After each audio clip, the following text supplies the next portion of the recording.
The kettlebell swing is going to be the same setup as your deadlift. Sit your hips back, grab onto the weight, take a sniff of air, brace the core, and snap the kettlebell between your legs. Swing is going to be more ballistic, so therefore you need to really focus on timing and sequencing with hips and core. Side plank, you want to make sure that you can feel the muscles that you're supposed to be using. You should be able to feel your glutes, obliques, and your lats. If you can't feel these three muscles, make adjustments to the pelvis or to the shoulders so that you can.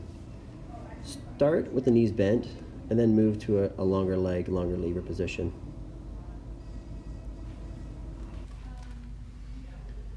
Half kneel chop opens up one hip, flexes the other. Make sure the pelvis is sitting tucked under, and most of the movement's happening from the upper body.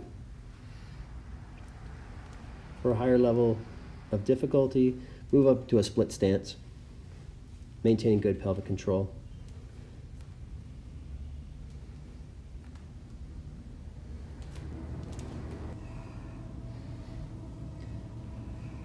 Goblet squats. Again, you're going to pull the kettlebell into your chest, maintaining a good shoulder blade squeeze. Sniff the belly, pull it in, stand up, drive the hips. Half kneeling row. Again, you'll see a good tail tuck, keeping the glutes on. Engage the shoulder blade, grip the band, pull it into your back pocket. And balance. Here I'm demonstrating a little bit of the tiny dancer sequence and some leg swings just to work on proprioception in the lower extremity. Here I'm on a flat floor.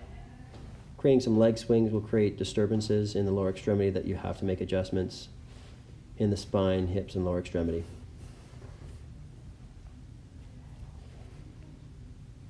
Going into some airplanes helps lengthen the hamstrings and strengthen them, as well as work on hip rotation, stabilization.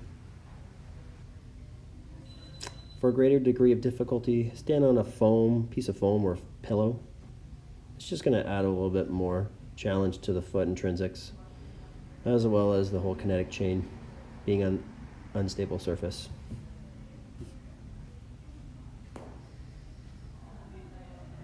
Make it more dynamic, throw some leg swings in there as well.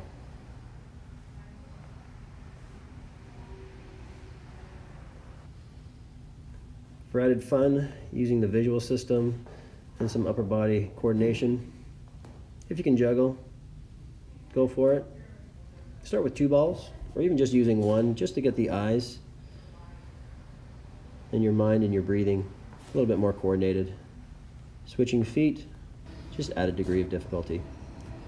Putting it all together with the entire pattern, you'll see I start with a hip hinge, stick my butt back, pretend I'm engaging with the snow.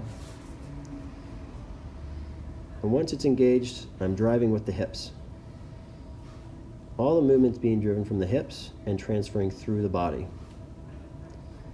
The only time the upper body is really moving is when I'm engaging the shovel with the pretend snow. I hope you found this video helpful and informative. There's quite a few exercises in the video. You don't have to do all of them. You could split them. I wrote them down in the on the website, in the program, as a 2-day split. You can just pick and choose what exercise you want to plug and play. It's very adaptable. Depending on the equipment that you have available, again, if you have bands, if you have kettlebells, medicine ball, just you can plug and play whatever you have that's available to you. At least do the bare minimum of the ground mobility warm-up, just getting those hips to open up. Think of activate front, side, and back core before you go to any kind of physical activity. It is a physical activity. And myself, being a very anaerobic athlete, I prefer to do 5 reps and then switch to the other side, just to prevent fatigue. And the muscles you should be feeling when you're throwing and shoveling snow, glutes and hamstrings, primarily. If you're feeling low back, if you're feeling neck and shoulders, that's what you're lifting with. So make sure that you're engaging with the snow, you're lifting with the hips, and you're throwing with the hips. It's not a bend over at your back, reach forward, and then lift with your neck and shoulders. Connect it to your body, okay? Focus on your breathing. Just like in a deadlift, you're gonna come down, you're gonna grip, you're gonna sniff, engage, and really focus on that breath. It starts in here. If you're not engaging and setting this, then you're gonna tweak something. Avoid fatigue, keep the reps relatively low. If you get into fatigue, that's where we make mistakes.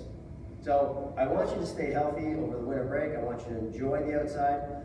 And I find when I shovel snow now, I don't look at it as a chore. I look at it as, oh, I can get my training done. I get a lot of work done through my backside of my core, my hips, my deadlifting, and my core, and I'm done for the day. I can go hang out with my family. So again, if you have any questions, feel free to email me, leave some messages at the bottom of the video. Talk to you soon.